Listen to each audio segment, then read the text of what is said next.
All right, tonight we're going somewhere dark, a kind of psychological horror that doesn't just scare you, it asks a question, a terrifying but pretty brilliant question. Think about it. What if those sleepless nights, the cold sweats, that feeling that someone is watching you from the shadows? What if all of that wasn't actually an attack? What if your fear was in fact a kind of compass, pointing you toward a truth that everyone else around you is just too afraid to see? Yeah, just let that one hang in the air for a second. So, let's dive into the haunting world of Carly Ann West's novel, Waking Nightmare. It's a story built on the wild idea that the things that terrify us the most, well, they might just be our greatest superpower. Okay, so here are the basics. It came out in 2018, and this is definitely not your average spooky story for kids. What's really interesting is the target audience. It's aimed at, and I quote, anxiety processors. In other words, this book is basically a manual for kids who feel everything, who worry a lot, and whose sensitivity means they pick up on threats that other people just totally miss. And that right there brings us to the core idea of the book. It's a total game changer, and it's going to flip everything you think you know about fear completely on its head. We're always taught that nightmares are just glitches, little brain farts we need to get over. But West's idea is the total opposite.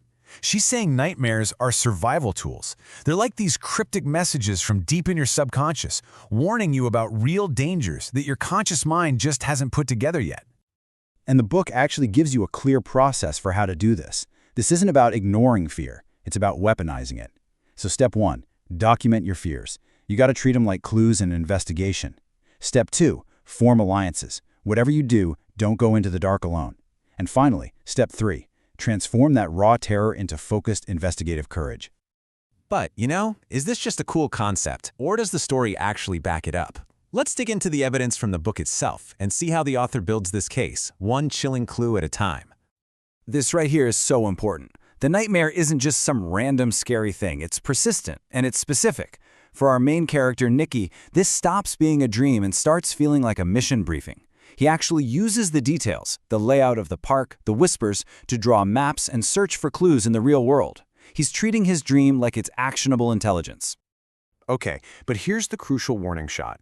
Documenting your fears, step 1, but if you do it all by yourself, that investigation can totally sour into obsession. This quote shows Nicky right on the edge of paranoia. His fear is pushing him to collect evidence, yeah, but without a friend to keep him grounded, that binder of clues just becomes an echo chamber for his own anxiety. And you might be asking, why is he so alone? Well, it's because the adults in his life have completely checked out. Now, this is a classic horror move, but West uses it to make a really sharp psychological point. Their neglect creates this vacuum, and it forces Nicky to become his own protector, his own detective. His fear literally becomes his only guardian, and that is a dangerous substitute for a real parent. I mean, this is the perfect metaphor for the entire book's thesis. The locked door is the real-world mystery he just can't crack. But the dream, the nightmare, it doesn't just scare him. It gives him the key. It's in the dream world that he's able to visualize a solution, a way forward that his waking mind, all tied up in logic and anxiety, just couldn't see.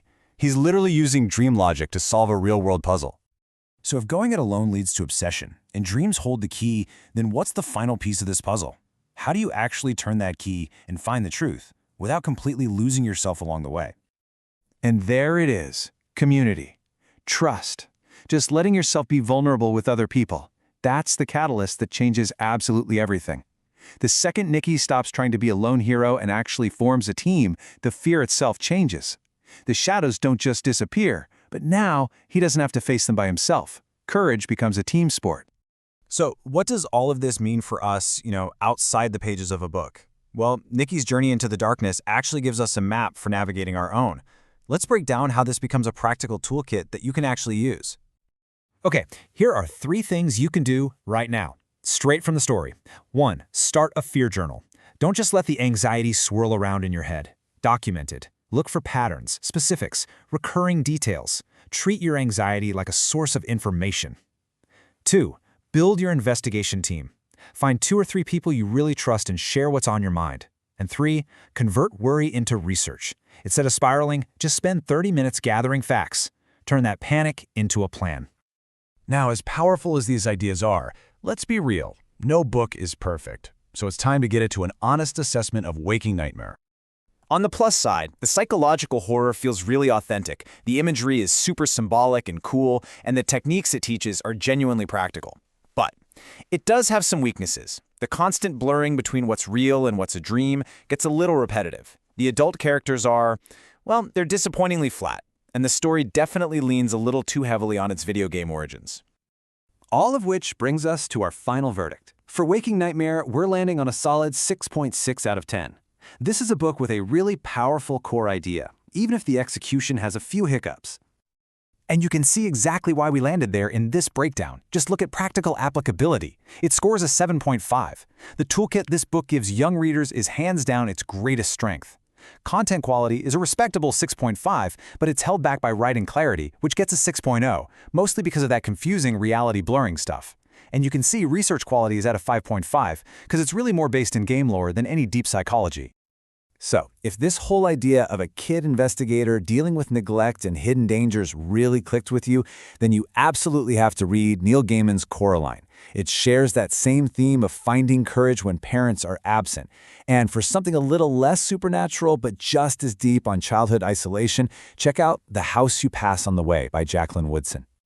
When it's all said and done, Waking Nightmare leaves us with this one really provocative thought. Maybe the scariest thing isn't the monster under your bed.